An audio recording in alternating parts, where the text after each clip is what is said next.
Well, fresh off a solid. It was a second-place performance at the World Triathlon Cup. Canadian Olympic triathlete Tyler Mislawchuk is kicking into high gear as he races to get in top shape for next summer's Games, Olympic Games that is, but he's making a stop here in Toronto for the Toronto Triathlon Festival. Now under the Super Tri umbrella, Tyler Mislawchuk, welcome to CP24 Breakfast. Nice to meet you this morning. Likewise, thanks for having me. So let's talk about the Super Tri Festival hitting Toronto this weekend before we talk about your season so far. What are you looking forward to most? Because there are going to be some changes this year. Yeah, first time ever being in Canada. Super Tri, I've raced it many times over the years, all over the world. So as soon as they said they were coming to Canada, I was like, I need to be part of it. Yeah. Last time I was in Toronto was 2015 for Pan Am Games. Wow, okay. So it ages me a bit. I've been doing it for a little bit, so I'm just so excited to be home and have family and friends be able to come out from Winnipeg and or be in Toronto. So well, listen, as someone who runs as well as you do, you may want to just run around the city rather than drive, because in the last 10 years traffic has only gotten worse. So the pro tip there. But let's talk seriously about being a triathlete. You came second just recently, 5 seconds behind the winner there. What is that like at the end of a race when you see a competitor just ahead of you and you're thinking, can I eke it out? Like, what's going through your mind at that point in your race? Yeah, that was an hour 45 event. For those who don't know triathlon, swimming, cycling, running. So an hour 45 comes down to a few seconds. And at the time we were together and he took off. So there's not much going through your head at that point other than, do as much as you can and get to the finish line. Don't pass out, anything like that.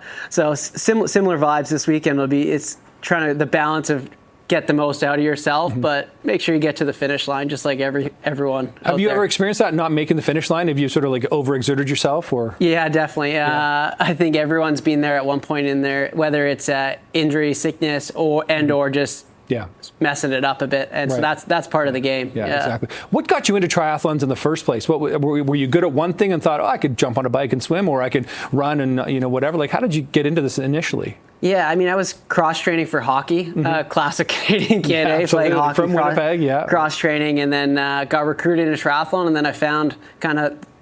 Unlike hockey, I'm not built to be a hockey player. I'm 5'9", 130 pounds soaking wet. So I found the more effort I put in, the better results I got, which wasn't always the case with hockey. There's a lot of other factors, and being an independent sport. So that's kind of when I fell in love with it. Was just like the harder I worked, the luckier I got. Right. Well, I don't think luck has anything to do. I think it's the work you're putting in for sure. That must mean a lot of discipline in terms of what you put in your body, the kind of training regimen you have. I'm sure some people are watching. There's a lot of triathletes out there. What are your tips for people who want to exceed or excel at triathlons? Pardon me. Yeah, tips is $1 million question, and I think.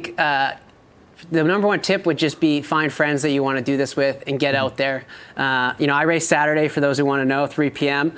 Amateur races on Sunday, so anyone can sign up. But what I would say is find someone who loves doing it with you, and when you love who you work with or spend time with, things are a lot easier. Hardest part is getting started, just like anything, and so just getting out the door. So if you're a fan and you're running in the amateur race on Sunday and you wanted to come and watch Saturday, what would you recommend people watch for? What kind of things do you think the amateur triathletes can pick up from pros like yourself from watching? I think just being down there, it's like being at any sporting event. It's being like at a Jays game, anything really. Like you're there, and sometimes I can explain it, but being there and seeing it in person is a different atmosphere. And we're doing so many small loops. We're doing a 1K circuit on the bike. We're doing a 900-meter circuit on the run.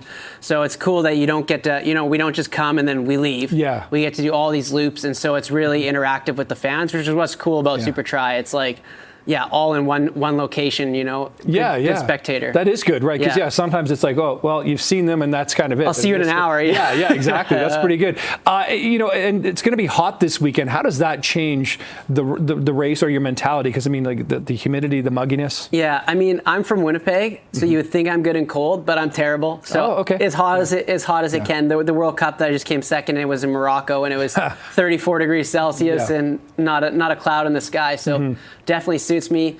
Hydrating before, and then just staying cool and not overdoing it. Standing in the sun for hours before your race, that could be a little bit detrimental. Yeah, and you talk about the fact this is your first time back in Toronto in about 10 years. Does that give you a little bit of motivation going into Saturday's race? 100%. Anywhere in Canada is home, and to have this high level of triathlon, we don't have that much in Canada, and so it's been a while, and I'm just happy to be at home racing in front of the crowd, really. I'm sure your friends and family who are there are going to enjoy that. Tyler Mislawchuk, pleasure meeting you. Good luck this weekend. Thank you. Nice talking to you.